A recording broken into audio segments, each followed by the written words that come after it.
Right now could be a great time for you to take some positive financial steps forward with a cash-out refinance from Rocket Mortgage, which could give you the boost that you're looking for. In addition, we may be able to help you refinance with little or no out-of-pocket costs. At Rocket Mortgage, we're committed to every client, every time, no exceptions, no excuses, giving you the best mortgage experience. Call us today at 8338-ROCKET or go to rocketmortgage.com to learn more. Rates subject to change. A 1.875% fee to receive this discounted rate. Call for cost information and conditions. Equal housing lender. Licensed in all 50 states. NMLS number 3030. The Home Depot is cooking up new ways to start summer here and bring summer home. From online ordering to free delivery and convenient store pickup, we're helping make sure taking care of your summer projects is a breeze. And summer savings on all your favorite brands make things even easier.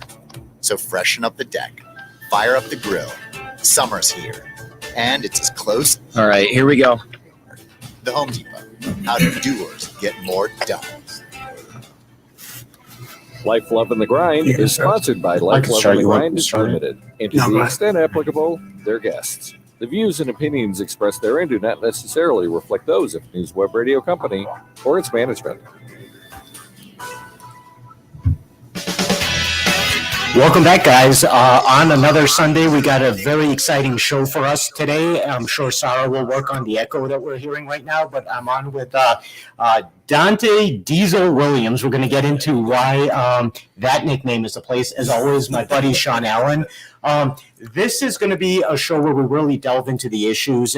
We're going to talk about the inclusive story. That's what we're subjecting this segment. We're going to talk about Chicago media and media in general, and the voices of diversity in various communities, in different communities that really need to be brought out, and talk from people who have been kind of pioneers in this field, who have grown up in these communities and seen a need and gotten into something where they wanted to reflect their communities in mainstream media. And we also have, who I'm very excited about, and we'll start with her, Sean, is Tracy Baim. And well, I mean, you know, Tracy Baim, just looking over her credentials, is about 3 pages of awards, and just, you know, like you say, pioneer. You know, this is someone who's been such a huge advocate in the LGBT community, and she's with the Chicago Reader. She was executive editor at Windy City Times. Just kind of the list goes on and on of what she's done. And we're going to get into her humanitarian work as well, and just kind of everything she's done for Chicago. Well, Sean, and there's something in particular about her that really kind of made me want to reach out to her, which was that her collaborative work in the Chicago Independent Media Alliance, which is an organization that when media outlets were suffering the most, when the pandemic hit with the recession, this was an organization that said, hey, let's inject some funds into the journalistic community, to the people who bring the voices.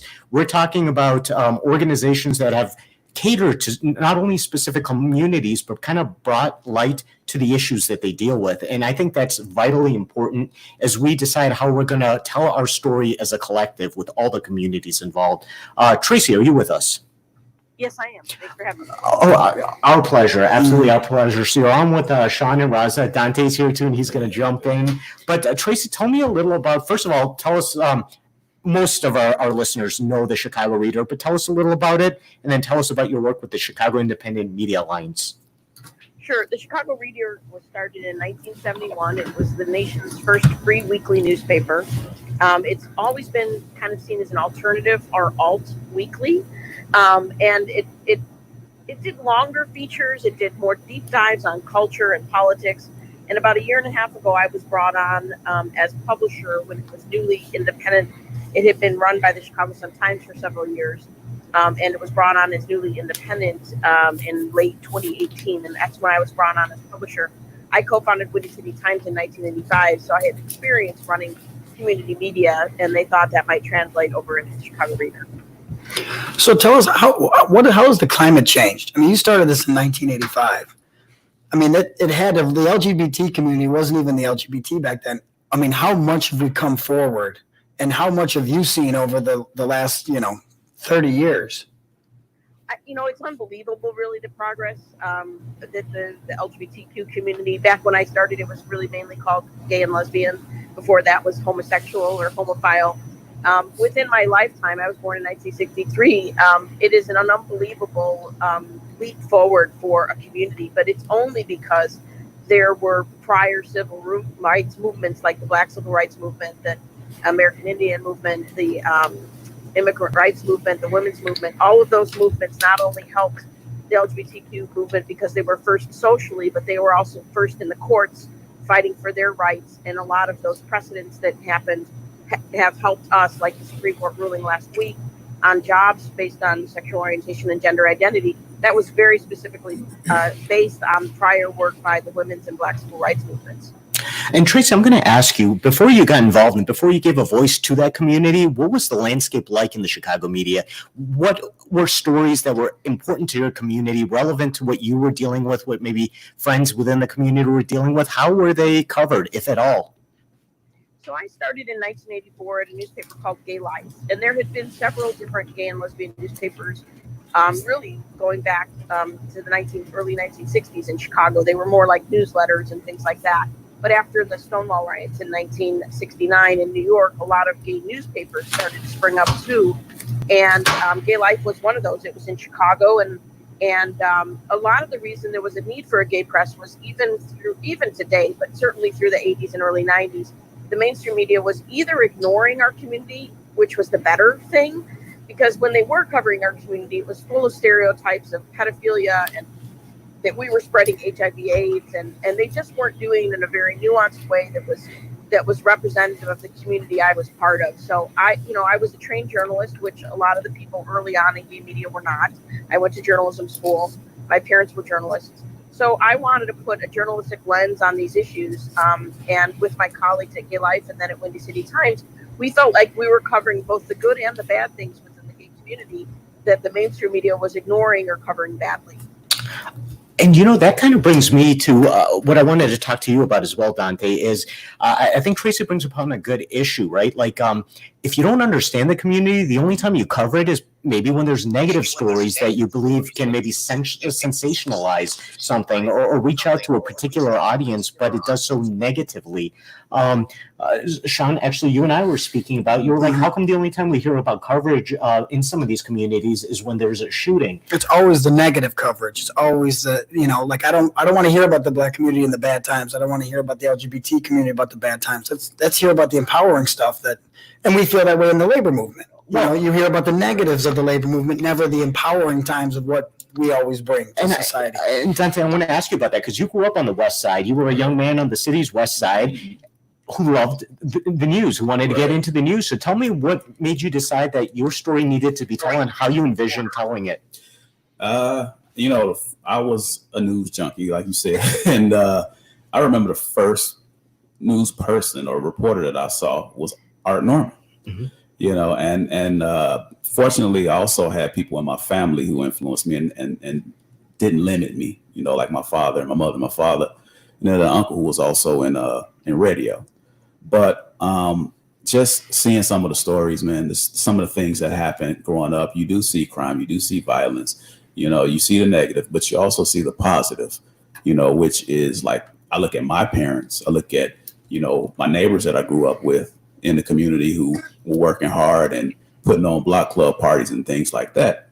But you want to tell those stories too. You understand that there's a balance, but that balance doesn't come without representation. And so just like Tracy was just saying, it's like you have to have that representation, or that narrative is not going to be told in a way in which, or in an actual factual way, as she stated with the, LGBTQ community, if you can't, it's hard to, somebody that's not that can't really tell that story as well as, or that experience as well as they are. And that's exactly what I was thinking when you said it. It may be factual. It may cover the skeletons of what's going on, but it doesn't cover the nuances, the experiences, and the real stories that are within this community, and really paint a picture of the real culture experience. Really get a real, inside look into the culture if you're not of that culture, that community. I mean, that's why diversity is so important. I mean, I can sit and talk about what the Black community is, but I don't know. I want to hear from someone. And how does that foster understanding, right? Unless you're hearing the story, unless you're seeing the visual pictures of what's going on and what people are dealing with, how do you really relate to somebody, right? If you haven't seen that, if you're covered, if you're in your silo, right? How do you get that dialogue going? It's kind of like how when people say, well, I don't see systemic racism. And are you Black? Are you Latino? Are you, Middle Eastern? Are you lesbian? Are you gay? Have you not? Some people don't witness it because look at the system.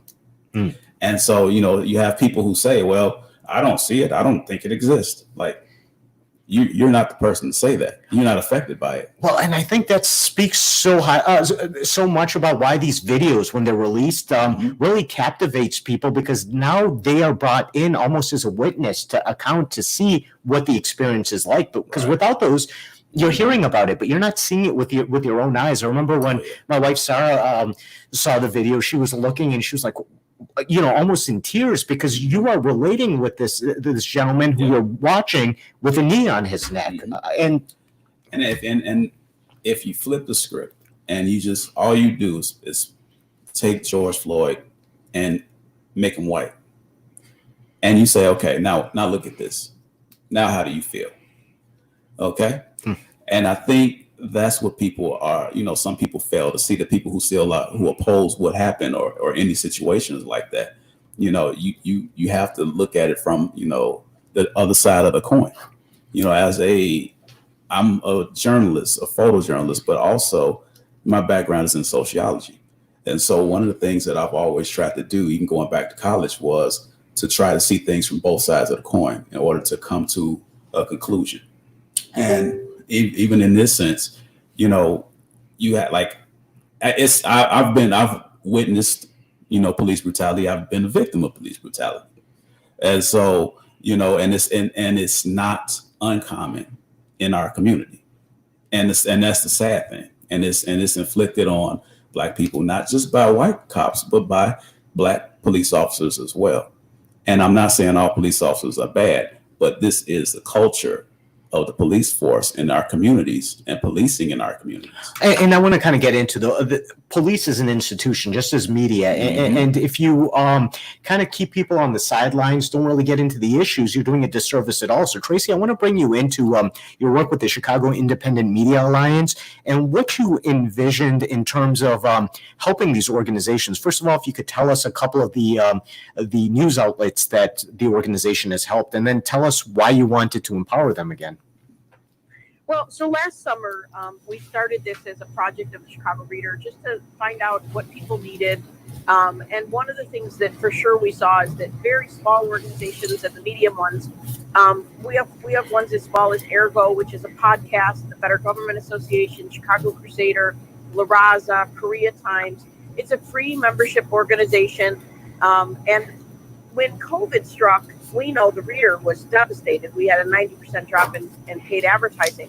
And we, within 3 weeks, created a website, SaveChicagoMedia.org, that launched a month-long campaign.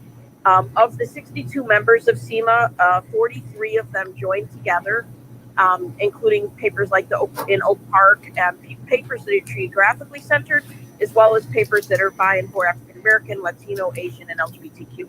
So we didn't know what was going to happen. People were able to give to one organization or all at once. I was really pleasantly surprised that 2/3 of the money that came in, people selected, just divided among everybody. So in all, we raised $104,000 from individual donors and another $60,000 from foundations in a match. So over $160,000 was raised in this effort that was really a pilot project, which I think could raise lots more money next year with more than 3 weeks advanced planning. The website can be better designed and all sorts of other ways that we can do outreach and involve even more media outlets. My goal is to lift all boats, because if we only have one independent media voice left in Chicago, that voice is going to fold. We need each other. The ecosystem needs authentic voices from and by communities of many different kinds in order to help one another. Sometimes we might in the future combine editorial efforts, and sometimes it might be on business efforts. And right now we're really just in the pilot phase to see what people want and how they can work together. And it's being run by staff at the Reader. Who knows, someday it might become something independent. I've been part of independent alliances without staff, so I know those can fail. So our goal was to try to staff this up and see for a couple of years if it could have an impact.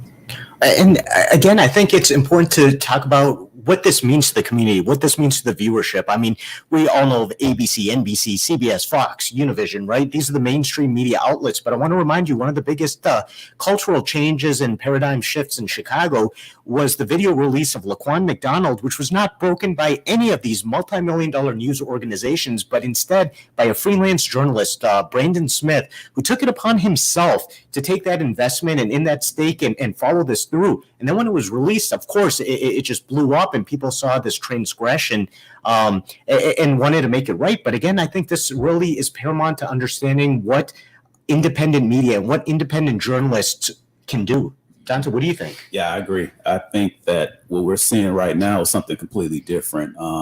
Me and Sean spoke of this earlier about how these kids are being galvanized via social media.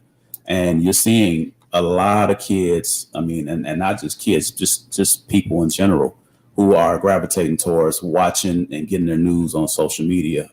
Some good, some bad.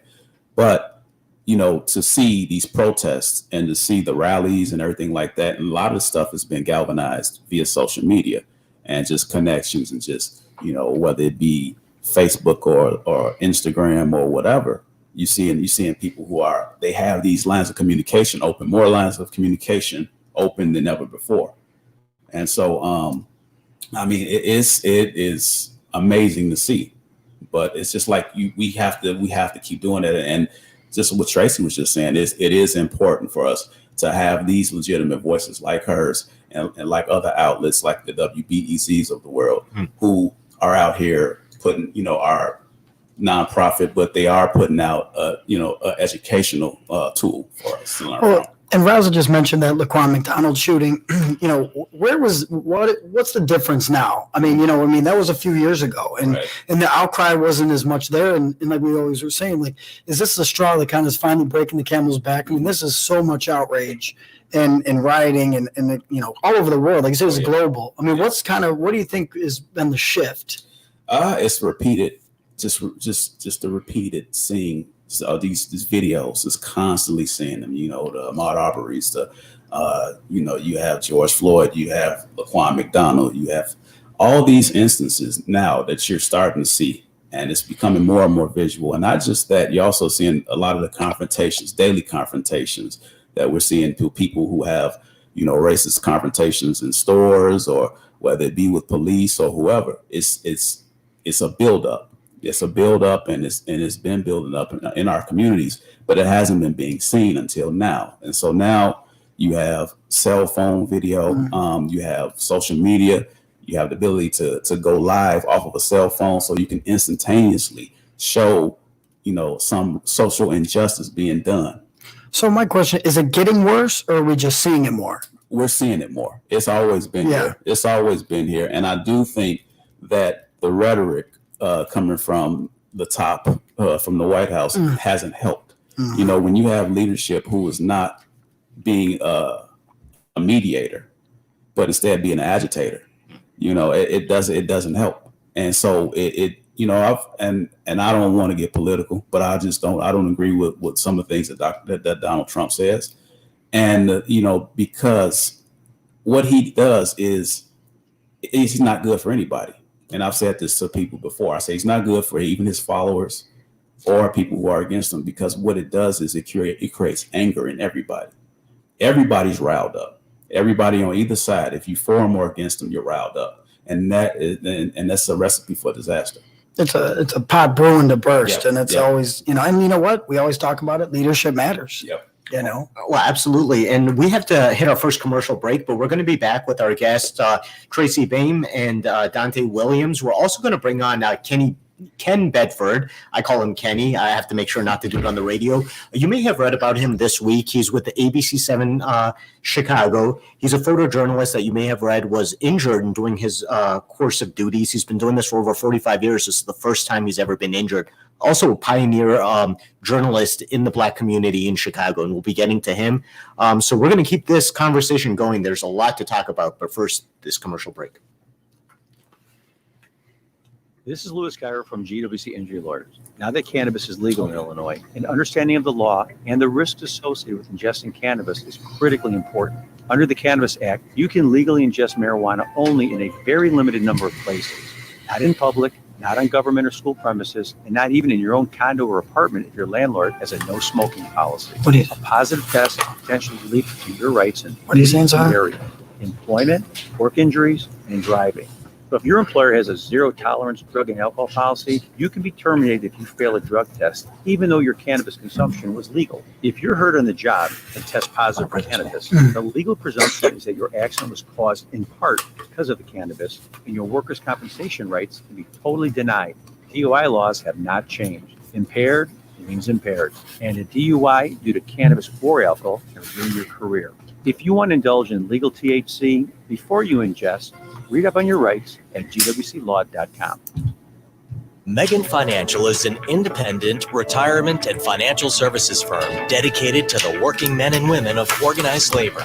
Megan provides straightforward, custom-fit financial advice and specializes in defined benefit and defined contribution pension plans, as well as participant and retiree health and welfare benefits. Megan Financial has the knowledge and experience to navigate the union member through all phases of life. Call 708-444-1090. Securities and advisory services offered through Cetera Advisors LLC, member FINRA, SIPC, a broker-dealer and registered investment advisor. Cetera is under separate ownership from any other named entity. Office location at 5321 South 94th Avenue, Orland Park, Illinois, 60462.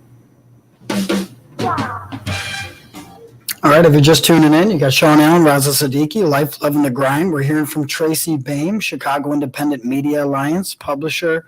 We're going to get into some of her humanitarian work, and she's, like I said, the list goes on, and we're joined live with Donte Williams. Mm-hmm. And Donte is actually, I got to get this out there. I got to give Donte a plug, but he's with Diesel World Productions. So he's covered satirically some of the experiences. Tell us real briefly about that as well.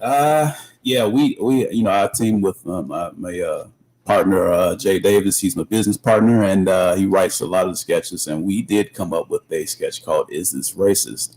And that actually pokes fun at some racist incidents because, sometimes, and just as what we're doing right now, we're educating people. People sometimes don't know and they don't understand, like, if a situation is racist or if they're doing something that could be perceived as being racist. So, I think through comedy also we try to teach and try and give lessons. I don't think everything has to be all about, putting your fist in somebody's face and doing this and doing that. I think you can make somebody laugh, and then in the end they'll get it. Well, and I'm glad you brought that up. We're going to be joined by Ken Bedford, ABC 7 photographer. But, like you say, laughing is what kind of helped move everyone forward. I mean, these incredible comedians, and Tracy, I'd like your opinion too. I mean, even, Ellen kind of bringing light and laughter to the community kind of helped move us all forward. When we're able to laugh about it and talk with it and enjoy each other, it kind of, you can't be mad at someone when you're having fun and kind of laughing at it. It makes them likable and relatable, right? Absolutely. At the end of the day, it's like, it gives you that dimension of someone else. So yeah, and we've had incredible comedians on all walks, women, men, blacks, LGBTQ. It's helped move us all kind of forward a little bit to kind of see it in a different light. So, well, let's talk about diversity, right? The whole world is talking about diversity. I was listening to my wife, who's on a corporate conference call where they were sitting down and talking about diversity and reflective voices within organizations. And really, we're given an opportunity to talk about it now. So I want to ask both Tracy and Donte, but we'll start with Tracy, about how should we capitalize on this? I mean, with editorial, what is the obligation that some outlets should have into getting representative demographic voices to speak to the community? The problem is that there have been fits and starts at this for decades, including for women in the 1960s. My mother was forced out at the Tribune because she wanted to cover serious news, and they wanted her to cover the society piece. There have been numerous examples of especially Black and Latino reporters who've been basically forced out because they haven't, the systems haven't allowed for their full participation in publications as large as the New York Times. So this isn't, the problem isn't that people, that there aren't talented people out there.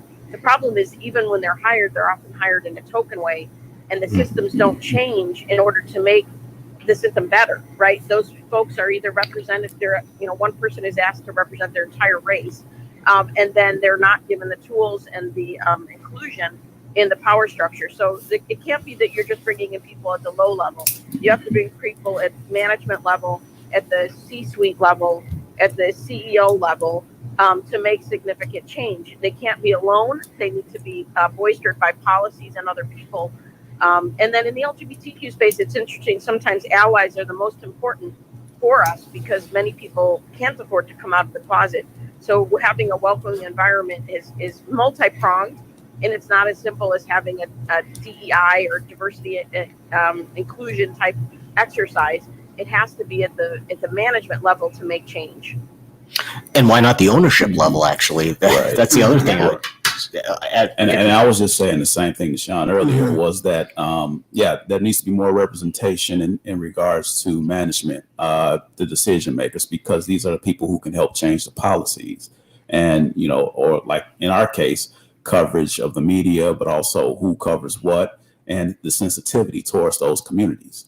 If we have people in there who are diverse backgrounds, they can actually help, and educate people, say, this is what is a sensitive topic for the Black community. This is what a sensitive topic is for, the LGBT community.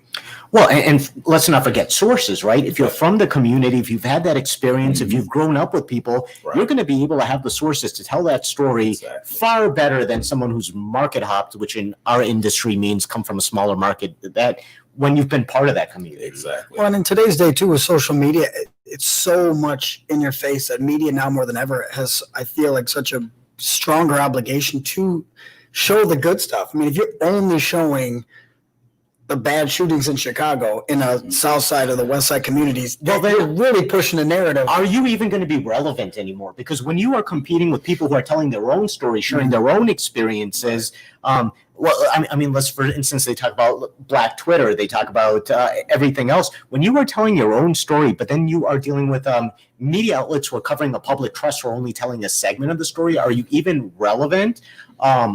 Well, I don't know. Are you, Donte? Are you, Tracy? You guys jump in. I don't even want to call on whoever's going to. I mean, I agree. Right now, there's so much competition, and I'm going off of what Tracy said earlier. It's having legitimate sources still is important. Having a legitimate source that people can go to and go there and as a reference tool. It's very, very important because we do have a lot of misinformation out here. So people can go to different sources. They can go to Facebook. They can look at their friends' post or what they shared, but a lot of times it could be misinformation. And so you do need legitimate sources. One of the things I try to educate people on in terms of the media is we're legally liable for things that we report. So when people say the media does this, they do that, we may not put out, and I hate to generalize and include myself in that, but I am part of the media.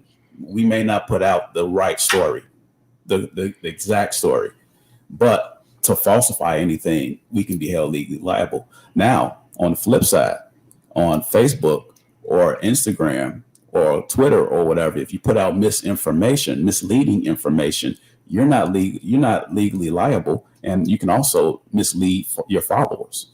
If you have thousands of followers, I heard something about that in a small little election we had a couple of years ago. I thought I heard something in one of these papers about there was an issue with that. But again, you bring out a good point. But it's not only, for instance, the social media, but it's other born journalists who go out there and start publications to tell that story in that voice.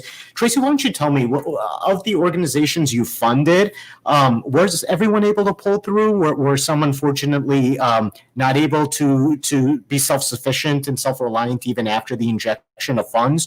And if that did happen, what kind of voices did we lose? So right now, the funds were just distributed a week ago, and then the matching funds are coming next week. It's interesting because a lot of these independent media outlets are just passion projects.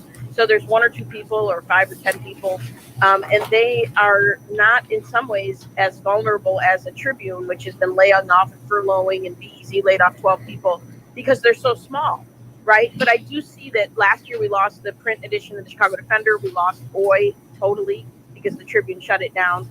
I do see that there is a cliff coming over the next probably 6 to 12 months where we could lose some of these voices. It's something that I've been pushing the foundation world to wake up to. Over the last few months, I've been meeting with a lot of larger foundations saying, look, even a cash injection of $5,000 can sustain some of these small outlets for several months.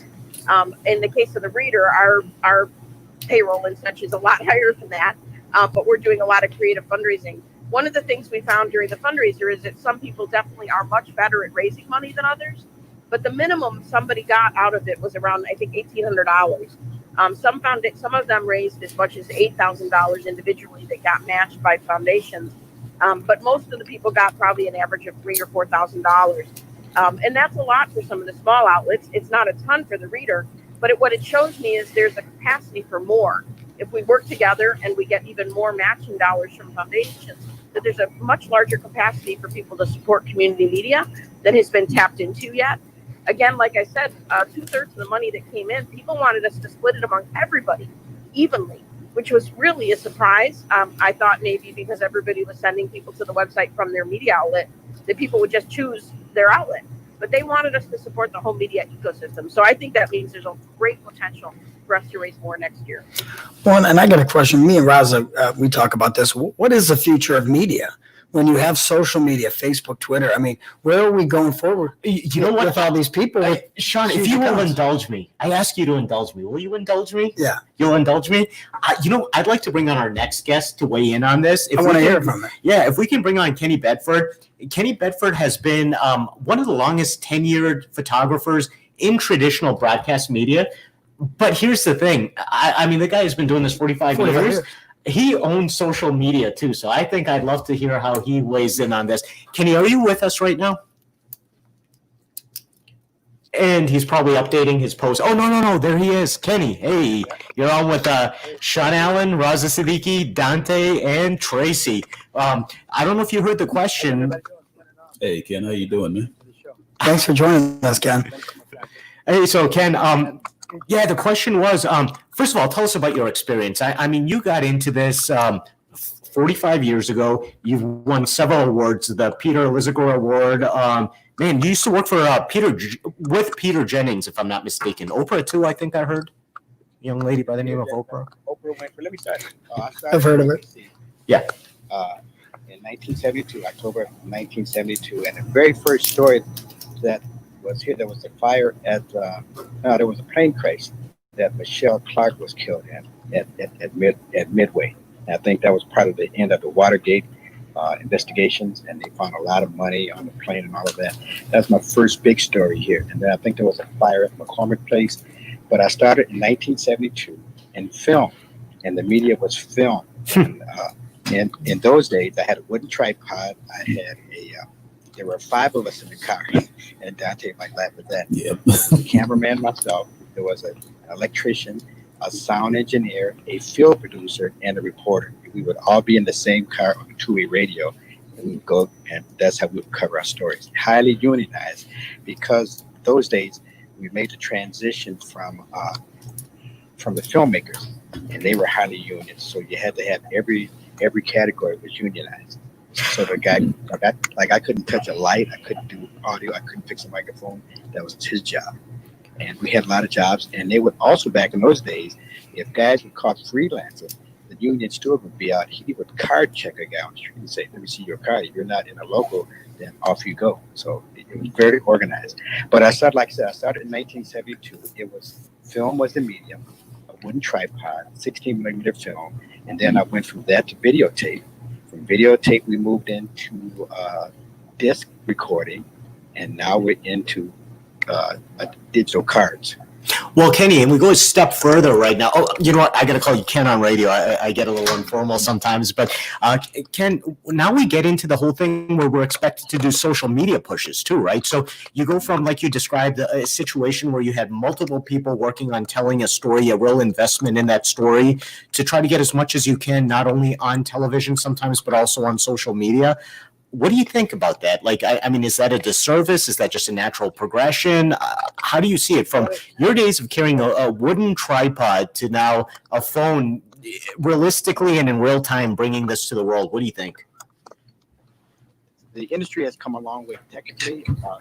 On the side of journalism side, the journalistic side, I look at it as there are too many people who feel they can input their own ideas out without a lot of research, and then that's not good for journalism, because you're getting a lot of stories that are put out there like they haven't been fact checked, and so that could hurt us. Whereas back in the day, if you will, we would make sure that the story would be as correct as possible before we would release it.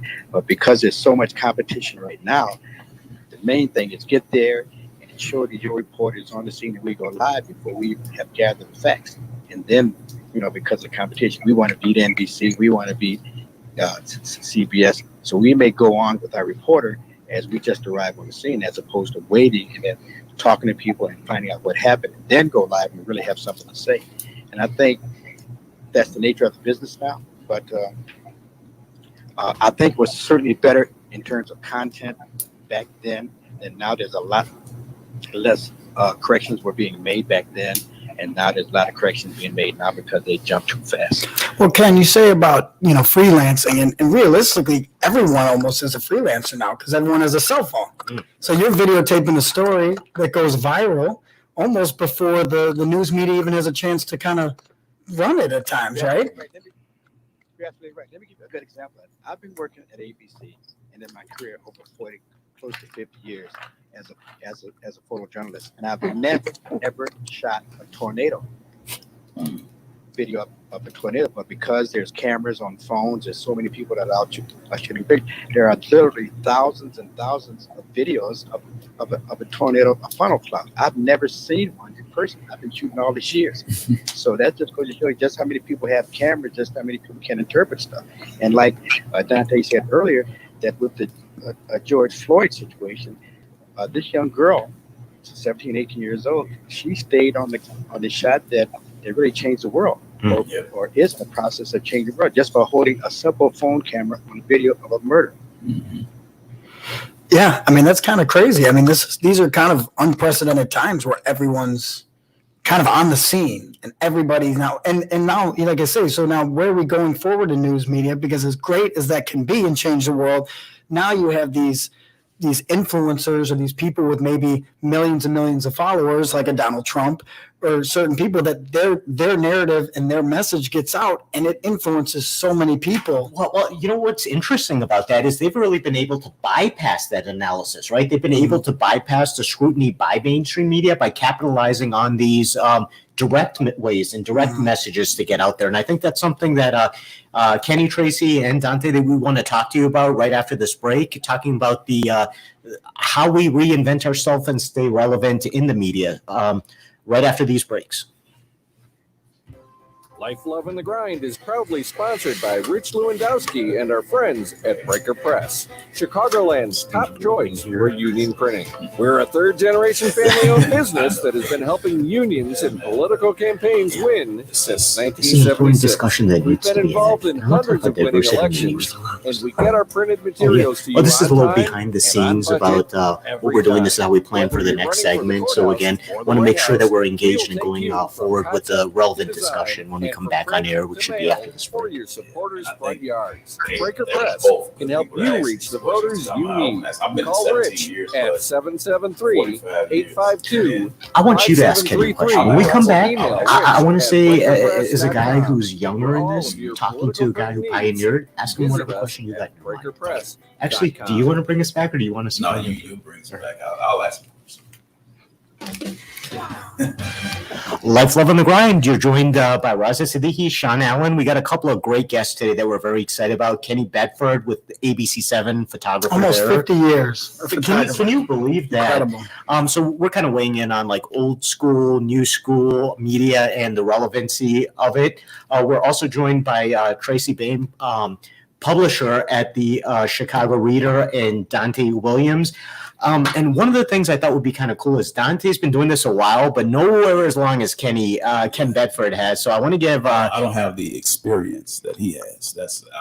I don't want to make it seem like it's the longest, but this experience. He has a lot of experience, and he's met a lot of famous people that I know of. He's just quite a few things. He's got this. Yeah, go ahead. A lot of people give me a lot of credit for being the oldest photographer here, but actually, I over at WGN, I came camera in a few months before I started. Oh, really? So he's got you beat by a little bit, just a little bit. Yeah. I just got to say, I learned a lot from you, man. Ken, I just wanted to tell you that. So thanks so much. I should be looking for checking them out. No. But this is a show of pioneers. You are the truth. That's what I like. I'd like to be able to pass the torch to people like you, the young generation, and you have to pass when you reach that point so that we keep this going. I'm quickly getting to that point. I'm proud of you. Hey, Ken, is there going to be an industry going forward? I mean, it's so rapidly changed. Like you said, there are so many people who are journalists because they have a cell phone. And Tracy, I actually want to bring you in on this conversation as well, because there's a lot of publications. We're talking about the importance of these small independent media outlets. Is there a danger in too much factioning of information like that? I mean, I can certainly go first. I don't think there's a danger at all. I think it's all needed because each of them have, even if they reach 1,000 people, those 1,000 people may not have gotten their news from another source. So I think it is important to have curated news of some kind. Otherwise, unfiltered. If everything was unfiltered on Facebook, which so much is, we would definitely be losing our tether to facts. So I do believe that all these outlets are great. They're also good training grounds. Some of those journalists go on to mainstream media, and they come with better sources and better experience. We have a lot of interns from the journalism schools, so these community media outlets are important training grounds all the way around. I don't know what the future might hold, but I do hope that it's not just all a hobby for all the people doing it. I hope that there's still careers available so that people can be full-time journalists.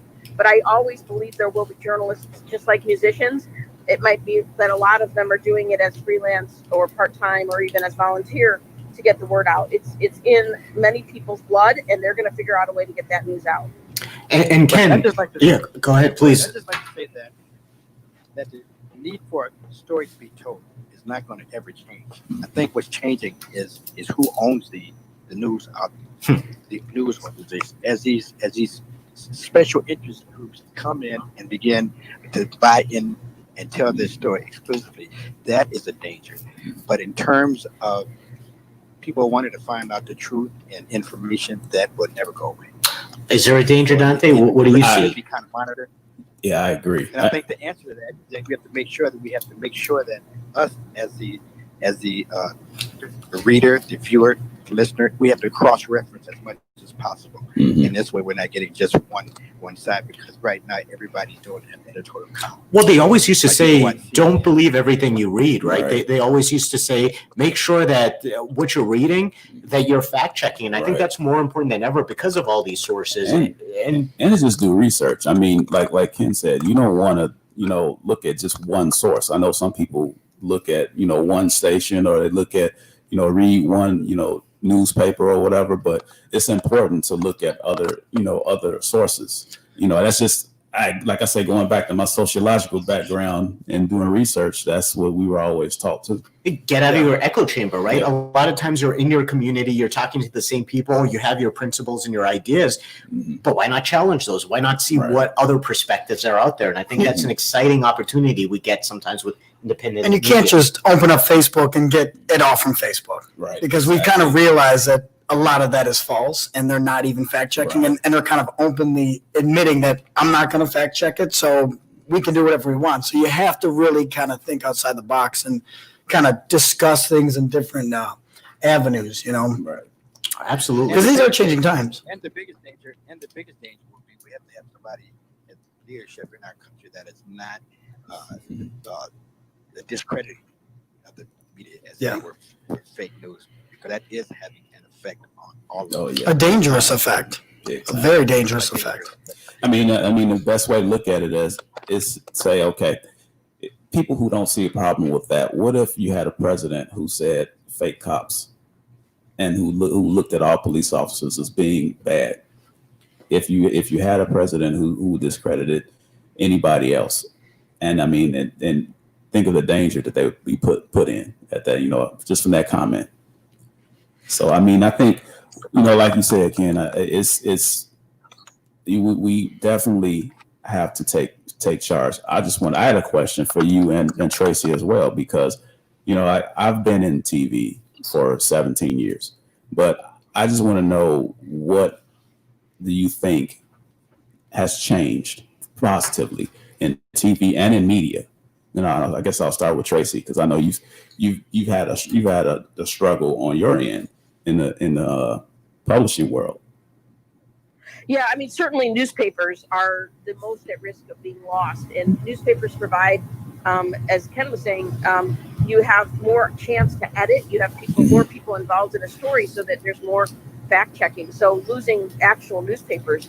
But the one thing that's gotten better with the rise of the internet is that we need gatekeepers, but the old gatekeepers did a bad job. We had mostly straight white men running the world, including the media, and they were keeping the good stories out. They were stereotyping whole groups of people.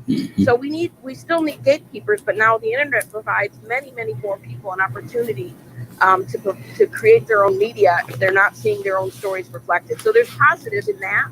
But the bad thing is that a lot of the resources that were available to media 30 years ago are going away. Wow. She's exactly right. I look at that from the standpoint, as she said, we need the gatekeepers to make sure, because people right now, if you look at Fox TV, if you look at CNN, most of the media focused on the looting. They did the what and not focus on the why. And there's a lot of stories as to why. I've even asked I've asked Father Flager, I've asked different people, Reverend Jackson, why. And so many people ask, why do the looters burn up in their own area? And I said, what is the answer?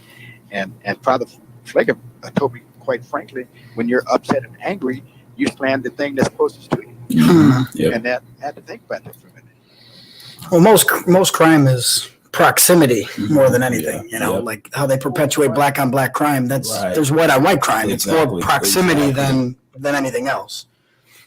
See, there's a reason why there is protest, and we need to find out what that reason is, and let's talk about that. Okay, people went in and stole some mattresses and some beds and some tennis shoes. Okay, we get that. Nobody's condoning that. Nobody is condoning it.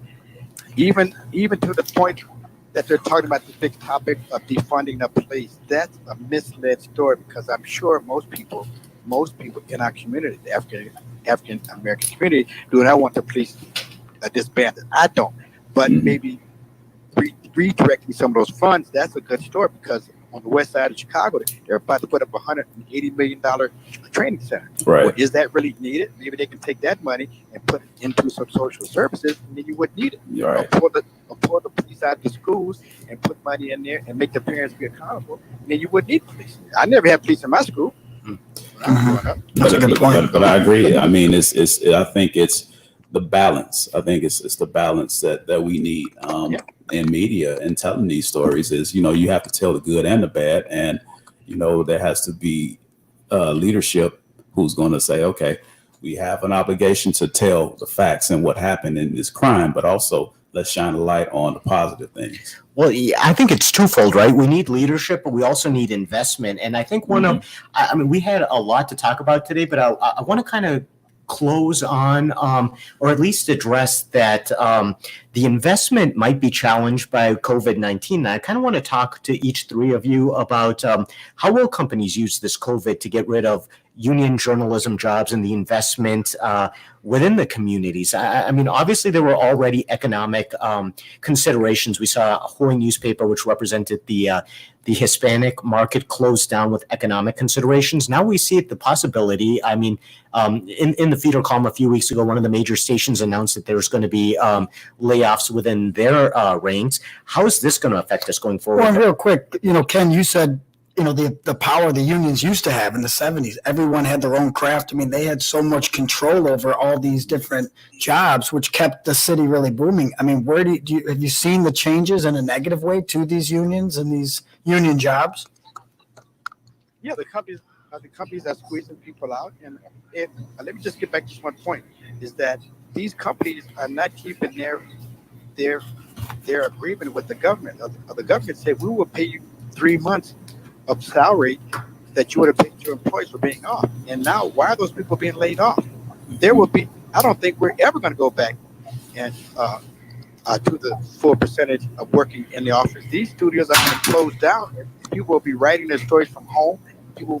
We're in the cars. We're working from the cars, and that's going to save these companies money. These Right. companies may be, Why go back to real estate when our mortgages are paying the leases in a way? these companies are saying stuff like, okay, for instance, we made $50 million profit last year.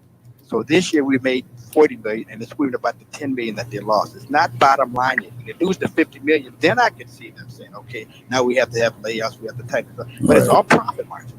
And see, that's what the greed factor is hurting the industry. It's hurting America. And unions might be that only. America got bailed out. Tracy, you want to weigh in on this? Oh, absolutely. The corporations have taken advantage of every kind of thing to bust unions. And we just saw a university bust a union in the west suburbs because of COVID. And the Chicago Tribune has been doing furloughs and layoffs. WPC laid off more people. I definitely think that they use this as an excuse to go after it. Chicago Reader is a union shop. We have not laid off any of our editorial people. In fact, we decided last week to go to a bi-weekly format in order to take people over paper. We're going to be converting to a nonprofit. So, we're extremely pro-union. We're going to do our very best to keep all of our union jobs. In the meantime, corporations are trying to use this as an excuse. Well, and I just want to real quickly, Kenny, I know that, Ken, I know you have to jump off real quick because you've got something else that when our listeners are done with this program, they might want to hear. Tell us about what you do come 4 o'clock here. I have a radio show on 95.1 FM. It's called On the Red Carpet, where I deal with celebrities, politicians, steppers, and skaters. I'm a stepper promoter. What happened is that we're going to have an exclusive announcement. I'll give it to you. Since you're my good friend. Yeah. You are on Monday. They're going to announce the fact that the Bud Billiken African Festival will be canceled for this year. Oh, wow. So we're going to do that today. So you got it on your show because of COVID. Well, that's sad to hear. And again, the reason being the Chicago Defender, one of the leading voices for Chicago's Black community, obviously started the Bud Billiken Parade, a quick history lesson to the interns at the time to bring them into the community, to introduce the community. And obviously we want everyone to stay safe, but I think it's a good point about the relevance of what local community reflective journalism is about. So I think that was a perfect way to end it. Ken, I know like all roads lead to the union too. Well, yeah, strengthen the working people. I'll let you go because I know you got to get prepared for your radio show, but Donte, anything? I mean, that's sad news to me. Absolutely. Bye, everybody. All right, thanks. Yeah, I participated in the Bud Billiken Parade a few years also, and it's a sad state, but I'm confident that we'll get back to normal. So hopefully next year we'll be back to normal. Well, we need to rebuild the society that's kind of crumbled. We need to rebuild the union movement. And I want to thank all of our guests, Tracy Baim, Ken Bedford, Donte Williams. We had a lot to talk about, and I don't This could have been a 3-hour show. We scratched the surface, and maybe it will be a 3-hour show. Well, we got you, Tracy and Donte. We've got podcasts that we do in the week, but I think that this is a discussion that needs to be had, and there's a lot of people who are interested, so we'll look forward to continuing that on Life, Love, and the Grind as well. But thank you to everyone for joining us today, and Sean, anything you want to say? No, it's a great show. I just hope that everything keeps moving forward. LGBT community, let's not just make Black Lives Matter. Let's make Black Lives better. Let's move this economy back along, and let's rebuild these labor unions, and let's get this America what it used to be. And let's keep up the grind. See you next week, everybody. Thank you.